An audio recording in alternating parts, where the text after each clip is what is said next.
Welcome, everybody, to another edition of your morning workout talk brought to you by Little Berry Pharaoh. On the way to the gym, morning workout talk. Yeah, we had crazy storms here in Houston. We had flood warnings and tornado warnings, and a couple of my coworkers texting on a group message telling me things like everyone was checking in on each other, and one of my coworkers, she said, "Oh, we're fine over here. Just several tree limbs down." And I text her back. I said, "Hey, what do you?" No, she said several. She said several limbs down. And I text her back. I'm like, "What limbs? Human limbs or tree limbs? Be specific. Provide clarity." It was a joke because a lot of the times in our meetings, this lady is always like, "I need clarity. I need clarity." We could talk about something at infinitum magnesium, right? And she'll say, "Oh, I'm sorry, guys. I need clarity." I'm like, damn, how much clarity do you need? So when everybody was checking in on each other, a couple of coworkers were like, lights out, no energy, or some people were like, I'm fine. I was fine. Nothing happened to my home, and I'm thankful for that. And then I was like, I inserted a little bit of joke. So when the lady text said, "Everything's fine over here, just a couple of limbs down, several limbs down," I was like, "Hey, what kind of limbs? Human limbs or tree limbs?" Because hey, if the storm is that bad, you may have a couple of human limbs just hanging all over the place. And I put on the text, "Provide clarity, please." And of course, she ended up texting back. Like laughing, joking. She knew I was joking. I knew things were going on, but I was, trying to insert a little bit of humor in what was going on. But nobody, had. I had one coworker who had the fence around her home were knocked down, and I asked her. I said, "Hey, did your house suffer any damage?" She said, "No house damage, just the fence." So I said, "Okay." I said, I'm like, that's good.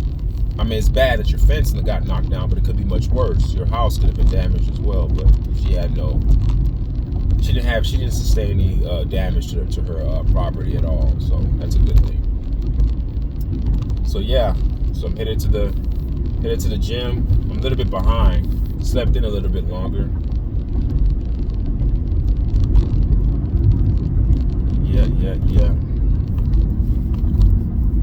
Man, I did a message on my channel. If you look at it, it's called why did Bronny's his cardiac arrest, or what he sustained, what they call cardiac arrest. They're calling it, initially they said a congenital. When ESPN first put out the message, they called it a congenital defect. And when they say congenital, they're trying to say that it's something that's hereditary. It's something that's in his genes. It's something that he inherited, or it's something that he was born with.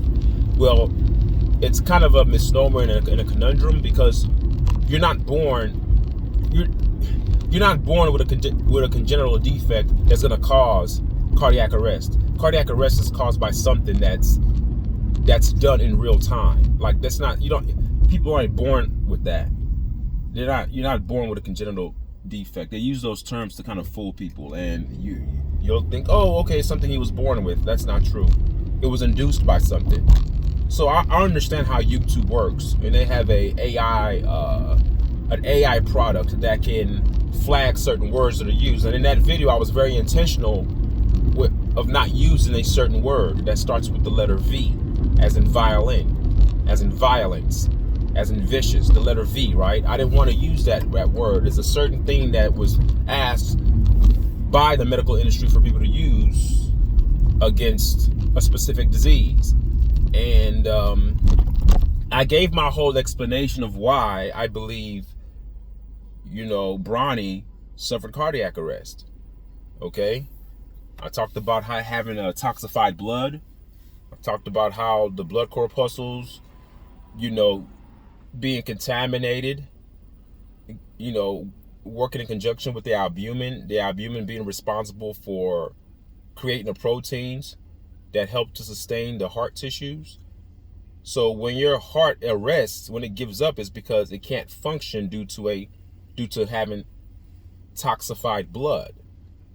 And so I had a guy respond, calling me an anti-V word. And I'm like, hey, don't call me that, man. Hey, don't do that, because you call me that, I don't want YouTube to get on me and put me in YouTube prison, because there's certain things you can't say on YouTube. You guys know that. They'll censor the hell out of you. You know, and I always believe that if you have the power to censor people, then people must be obviously speaking the truth about something if you're censoring them about certain things. If what I'm saying is hogwash, and if what I'm uttering out of my mouth is nonsensical and it's in cuckoo land, then why pay me any attention? You know, why pay me any attention? If I made a video about having a conversation with a pig, and I told you that, hey, me and a pig, we played chess yesterday, and I was just telling you all sorts of things that me and my little pig were doing, a real life pig. I mean, the pig was talking to me like I'm talking to you. YouTube wouldn't censor me. They allow, this guy's crazy. He's just talking about nonsense. See, they allow nonsense to stay on air. They allow nonsense to be played and you know, and air to people to listen to.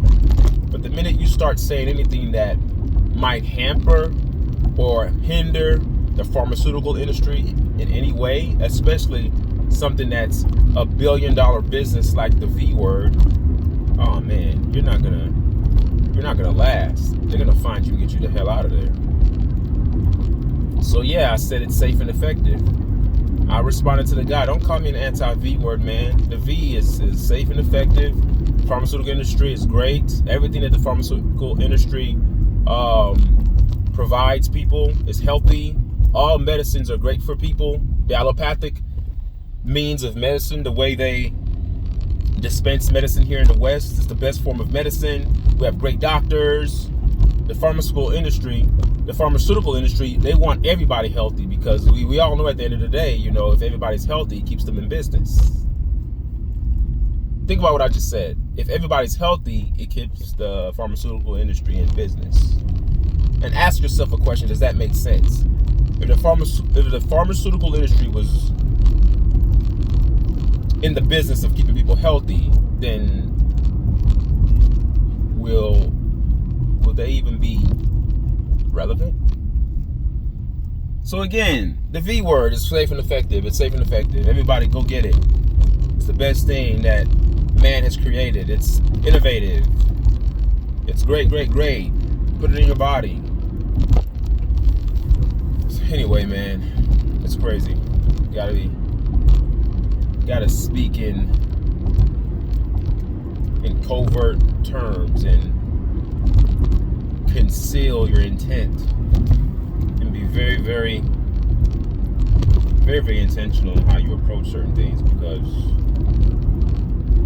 you can't be too loose with your lips. You know, YouTube police will come and get you and ban you.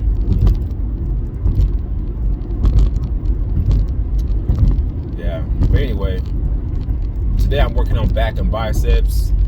I may do some legs. We'll see. You know, every time I say I may do some legs, I end up doing it. Because if I don't do it, I end up feeling bad. Like, why did I not do it? It's almost like the things that I hate to do, I do that first to get it out the way. It's just how my mind works. I don't like anything to... Like, that's how I master life. Like, the things I hate to do, I do them to the point where I love to do them. Like, to the point now, I've always liked to, I don't say I like to clean, I just like to have a clean area. Like, you know, when people go, you know, when people are going like searching for homes to buy, and you walk to these model homes, they smell good, you know, they have a nice setup, the aesthetics is nice, the decorations look plush, you know, the house looks unreal, it's like no one lives there. But we all know that in a real house, things are going to be put everywhere. But in my mind, call me crazy, I always want that feeling. When I walk into a model home and I see the decorations, I want my house to always look like that. So I'm constantly cleaning. My wife says, you have OCD? I'm like, no, I really don't. When I see things that are out of place, I put them back in place.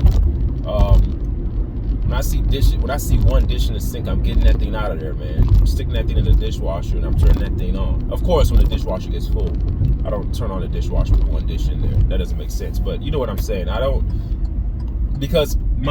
know. No, Are you guys like that? My space, my external space, the space that's outside of me has to be a reflection of the space that's inside my brain. So I always tell people, you can tell a lot about a person's mental state by how they keep themselves, their hygiene, their personal hygiene, their cleanliness or lack thereof, their space around them. If their house is cluttered, they probably have something going on in their brain. A lot of people who are diagnosed with ADHD or whatever you want to call it, they can't focus much. So a lot of the times their space may look very disheveled, and they'll have many things that are out of place, you know. So yeah. But anyway, like I told you guys, this video is gonna be a little shorter than my other morning workout talk videos. This is it's 4:53, and this is around the time when I start getting in. I'm pulling up right now, so I'm gonna end this video right now. But yeah, I'm here. Get this work in. I feel like my job is the gym. I feel more, like I told people, I put more energy in the gym than I do my real job. I really do. Because I'm seeing people's health at their older age just deteriorate. No one took care of themselves, and it end up just living out their latter years in a state of suffering. I don't want that. I want to have all my faculties intact. Would they be able to move and still look good for my age when I'm in my 70s and 80s? All right. Take care, guys. And I'll see you guys again on Monday. Peace.